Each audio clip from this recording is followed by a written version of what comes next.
Uh-oh.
Okay, we'll start with this. It would seem that former WBA bantamweight champion Shannon Courtenay is set to return to action this weekend opposite the ring veteran journeywoman Connolly in what is a super featherweight contest this Friday live from Liverpool, broadcasted on DAZN on what is a Block 1 promotion. Block 1. The promoter of the show is James Whitehill. We know that there's been some mention of a potential Shannon Courtenay versus Francesca Hennessy fight, except that Francesca campaigns at Super Bantam, whereas this fight is 2 divisions north of Super Bantam at Super Feather. At 31 years old, perhaps Shannon Courtenay just can't get down to 122 pounds, sporting a professional record of 8 wins with 3 losses, no draws, 3 knockouts, having never been knocked out in 11 professional bouts, last in action in October of last year, where she lost a decision to Catherine Ramos. Her career is greatly lacking any direction. She just can't seem to get back to the fighter that she once was when she was over there at Matchroom. From Catherine Ramos to Connolly, I wouldn't call that a step up. Beck has a grand total of 21 recorded losses in what are 24 professional fights. You talk about an upside-down record. Yeesh. Scheduled for 6 rounds in the women's super featherweight division, where Alicia Baumgartner still reigns as that division's undisputed champion. Needless to say, I wouldn't give Shannon very good odds against Alicia if that's what she has in mind. A world title run at Super Feather? She won't be winning any of those belts from Alicia. Not if she has to go through her to get them. Though still a familiar face, one of the first women fighters that Matchroom signed when they put together their stable of Valkyries. Having now fallen from grace, she's never been the same ever since that majority decision loss to Jamie Mitchell. And she's only seen action once, just once, in the last 2 years. The loss to Catherine Ramos in October of the last one. Though it feels like she's been around forever, Shannon is actually only 31 years old, which isn't too old to turn things around, though I suspect that she won't be able to get back to the fighter that she once was. And even when she was that fighter, there were those out there who had their reservations about Shannon and how far she can go. That may seem harsh, but this is a harsh sport. I didn't make it that way. The most that the audience's familiarity with Shannon in her heyday, that seems to have long since passed, can get her now is a slot opposite the ring, some younger fighter on their way up. That's the truth. You don't come here for the bells and whistles. You don't come here for the pretty little lies. You want reality. That's reality. She's about to fight Connolly this Friday, who has a grand total of 21 losses. What does beating her accomplish? What does it prove? Not being negative, I'm being honest. This is a step backwards for Shannon Courtenay, not a step forwards. Yes, she needs to get back in the winner's bracket, but why? Because she lost to a journeywoman in her last fight. Taking a break from this overly sensitive postmodern culture where we have to measure our words For what is obvious, this is sport. There are winners and there are losers. You calling Shannon a loser? I'm saying I don't think Shannon wins a belt from anybody in between 126, 130, and 135. That's what I'm saying. Over to the Ring IQ mailbag. Recent reactions to the updated Ring IQ pound-for-pound list. Subscriber to the channel, Flex Alfonso, reacted to the updates by saying, with all due respect, because you do know your boxing, I always knew pound-for-pound is not what you have done, but that your skills are so good. And how would you know that a fighter's skills are good if they haven't done anything? That in the imagination of most fans, you would be a champion at any weight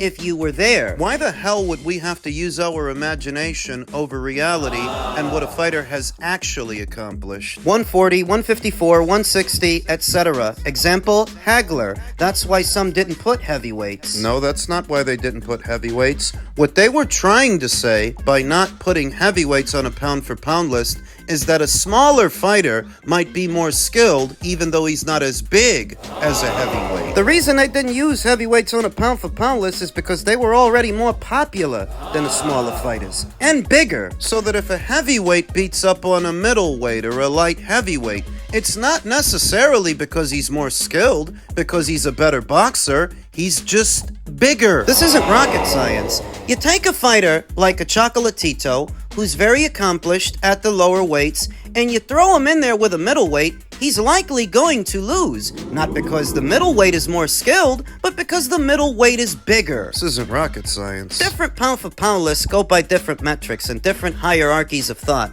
different schools of thought, to decide who should go where. The reason the Ring IQ pound-for-pound list goes off a fighter's accomplishments is because if you're skilled, then you'll accomplish quite a bit.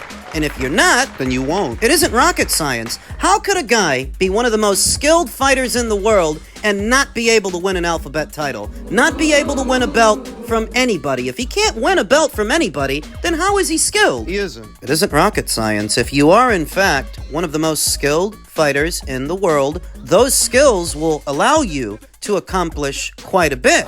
Those accomplishments will be the evidence of your skills, the reflection of them. And the lack thereof will be a reflection of what you are not. Whenever a guy comes at me with this kind of argument, I always get the sense that what it's really about is he wants to rank somebody high on a pound-for-pound list, but doesn't have a reason to do so outside of their feelings or their imagination. They don't like destruction. Whenever a guy comes at me with these kinds of talking points or this kind of a debate, it gives me the impression that you want the list to be structured based on something else or some other kind of way so that some fighter that you like can have a cushier spot. There are any number of pound-for-pound lists out there that operate on that kind of premise, but nobody pays attention to those lists because there's no consistency. Anybody can throw together a list of names and make unsubstantiated claims on their behalf. But that doesn't take much thought, and thus, it's not interesting. What are you rating these guys on? Your feelings? Your own reactions? Well, that may seem important to you, but that doesn't seem important to the rest of the world. The universal metric that can bring everyone to the table to have a discussion, the common ground, are the facts and the stats. In most every other organized sport,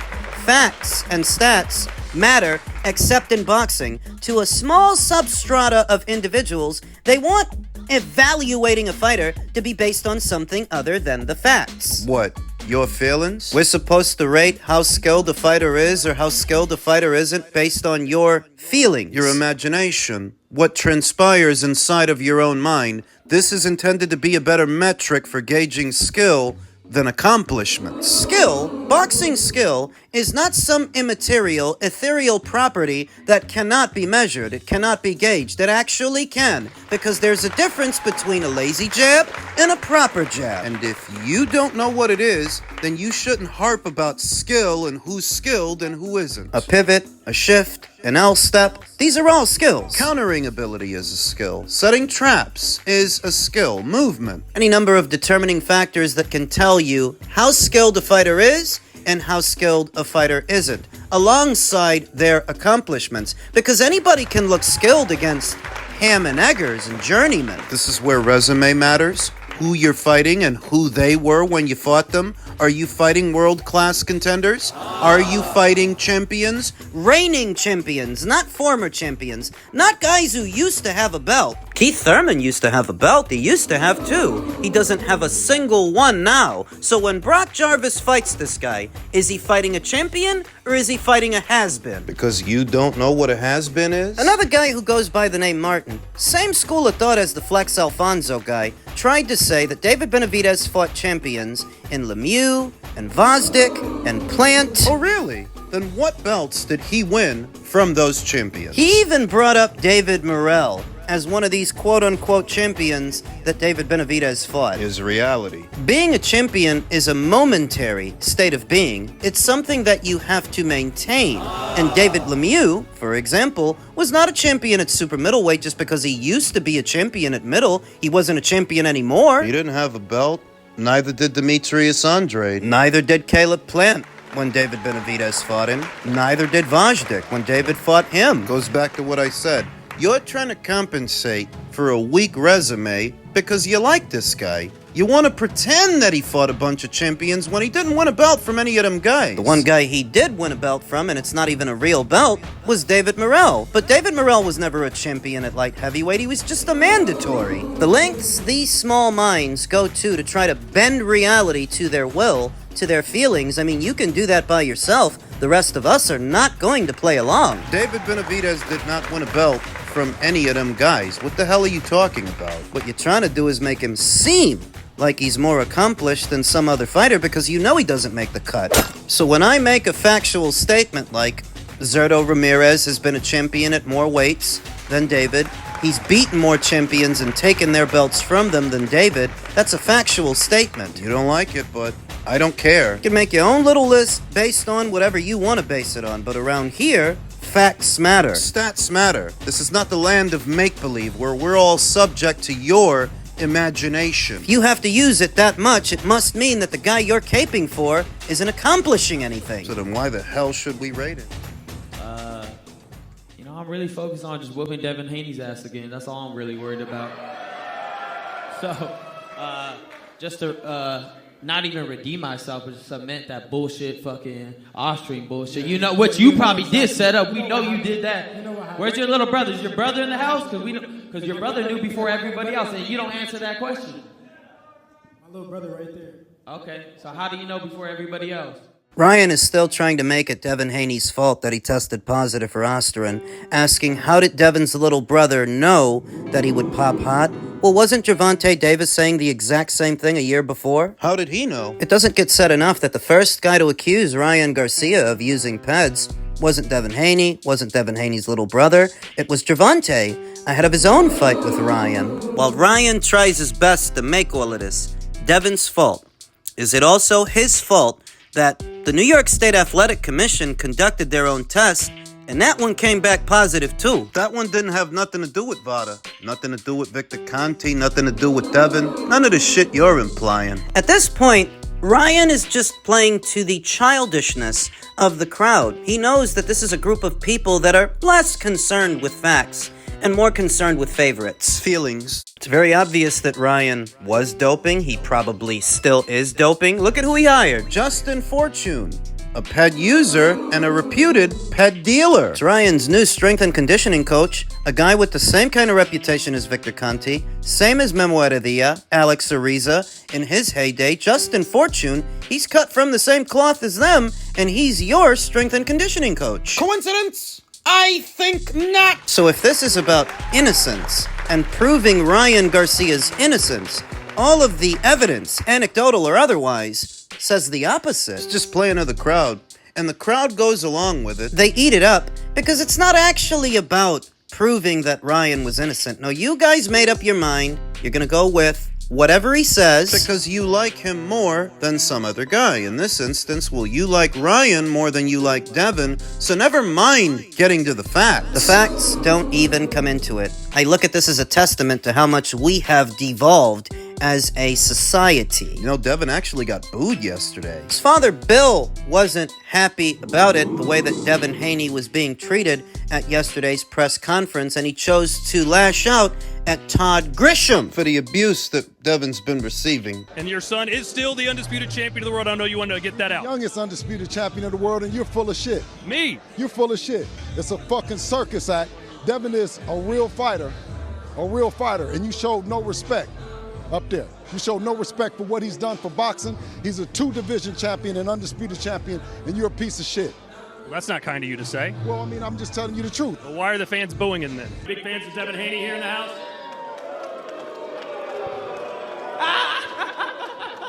Hey, why do you think, does that bother you that they're booing you and this is the guy that's supposed to be the bad guy? It's made up predominantly of Hispanic fans that cheer for Ryan Garcia, and that's quite all right. It's okay to be the bad guy, but it's not good for you to be the piece of shit that you are. Well, explain what you mean by that. Well, what did I do specifically? Well, you didn't describe him for who he was. Michael Buffer introduced him.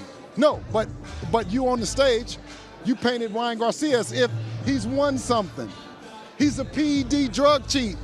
You never said that that's really I did. what I it is. asked your son That's what it is. specifically if the punishment That's fit what the it is. crime. I asked your son that specifically, Yeah. and he said he was at peace at it. Yeah, well, I mean, the punishment is one thing, but how you describe what that fighter is and what he is, you didn't do. Okay, well, I'm sorry you feel that way. I have the most respect for your son. I think he's an amazing No, athlete. I don't think that you do. I think that you are political, right? You did just what you wanted to do, and you got it off. People are going to wonder about the state of Devin Haney's chin after his fight with Ryan Garcia. Are you going to be able to test that chin? Bro, I don't understand what you mean by chin. I got up every single time against somebody that was on PEDs. That showed I had a chin. Well, shows you had a heart for sure. Get him. But we're trying to sell a fight here. You know this, right? Well, you sell it right. All right, You sell it here's right. your chance to You sell it. right. You sell it right. March 2nd, Devin will come in and he's going to be what he's going to be a better version of Devin Haney, just like he said. No. All right, no, come on, no, Bill. no, You're no, just no, all right. He's out here. All right, back to you guys. Bill's anger towards Todd Grisham is misplaced because it's not really Todd that he's mad at. I saw the press conference. Todd didn't do anything. It's the audience. Bill is frustrated. He wants to protect his son, but he can't. He just doesn't know how. He doesn't understand why they've all turned against Devin when Ryan is the bad guy. Ryan is the one who failed the ped test. Ryan is the racist. He's the one that the audience is supporting. Chalk it up to how some women prefer to be in toxic relationships with toxic men that mistreat them. The bad boys, as it were, because we all know nice guys finish last. The ones on the straight and narrow, like Devin is seemingly on the straight and narrow. He didn't do anything wrong. Well, that makes him boring. See the parallel? He just doesn't stimulate the audience the same way that Ryan does with all of his dysfunctional behavior. They view that as a more adequate mirror for who they are, and that's what they identify with. There's nothing Bill can do. Devin has to weather this all on his own, and he will either come out of it stronger with thicker skin, or he will let it break him. But there is nothing Bill can do. The frustration is because underneath it all, he knows it's affecting Devin. Doesn't think it's fair. Fairness in the sport of boxing is a 4-letter word, Bill. Come on. Bear in mind, I happen to think he's got a tough assignment in front of him in Jose Ramirez, who stylistically brings a lot of things to the table that trouble a pure boxer like a Devin Haney. First, you gotta get past that guy. Then hope you can get it together enough to beat Ryan. Devin's had it good for a while, earning well in excess of what his fights generate, earning well in excess of his actual market value. But now, you're gonna have to earn your money. I mean, really earn it. More than before. He's under pressure, for better or worse, and that can either make him better or break him. But that's the situation, and there's no getting out of it. Lashing out at reporters isn't going to change anything, Bill. Devin's the one that's gotta fix this. He's got to man up.